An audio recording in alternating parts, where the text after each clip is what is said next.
beer. Hell yeah, love that for me. Yeah, that was a very easy way to make friends.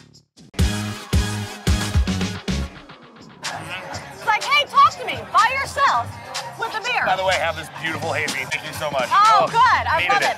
Do you love this brand? I do. Yeah? You actually drink it organically? I do actually drink it organically. Okay, so why Juicy Haze?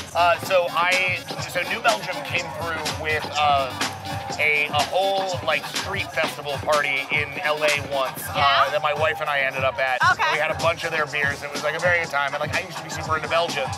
Okay. But recently I've gotten more into IPAs. I'm from the East Coast, so like Treehouse and a lot of the goodies. So I'm from Boston. Okay, Boston. My wife is from Worcester.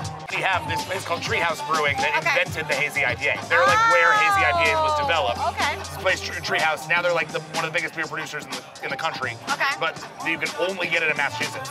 Oh, you can't ship it outside. Okay. So whenever I find a delicious hazy that I like, that isn't just like some old whatever, I hold it on because I can only get Treehouse there. I'm like Batman right now. I'm controlling my drink intake. Wow, right now. love that. And I'm doing so well. The League of Shadows has The League of prepared me. Shadows. Yes.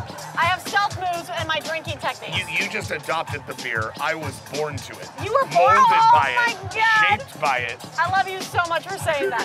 But we can't talk about Batman, even though we could talk about Batman and Ninja Turtles. We'll talk a little Star Trek. Can I tell you my Star Trek story? Please, by all means. I was working San Diego Comic-Con like 4 years ago, and I was not assigned to Rod Roddenberry. Okay. So I'm on my break. Yeah. I get a text from my boss. Yeah.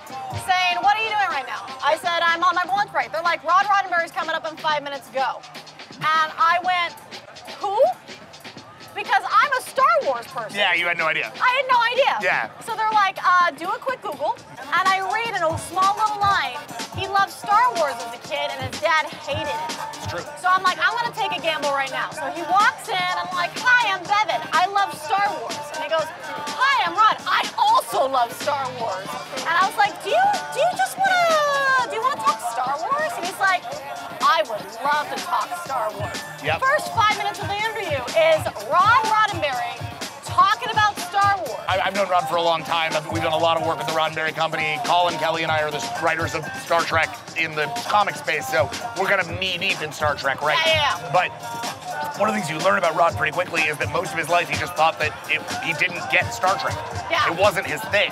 No, and it took the discovery of what it meant to people, of what fan base it had built, of the community that it built, that it actually became something that mattered to him. And as somebody who was born into that community, my parents were Star Trek nerds. They used Star Trek to raise me. Like I could speak Klingon before I could speak Spanish, right? Like, oh yeah. How do you guys coexist separately? Like, what do you do? What is he'll tell me what he does. So Collin Kelly and I are what's called the hive mind. That's like our brand. That's what we use to describe what we do. We are a writing duo.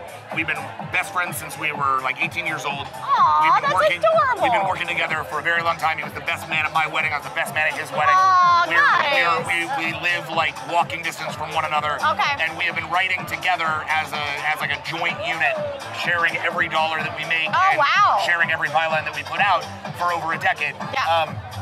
So basically, like, I use the right hand on the keyboard and he uses the left hand on the keyboard. Oh, wow. And he, like, write. Oh, good. Yeah. High five. Yeah. Cheers to you. Yeah, cheers. It was a good time.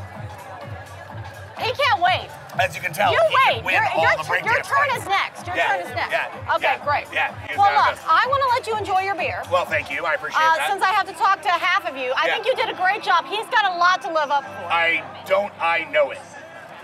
Live up to it, bro. You got to live up to his interview right now, bro. All right. Cheers. Cheers. Cheers. Don't get up yet.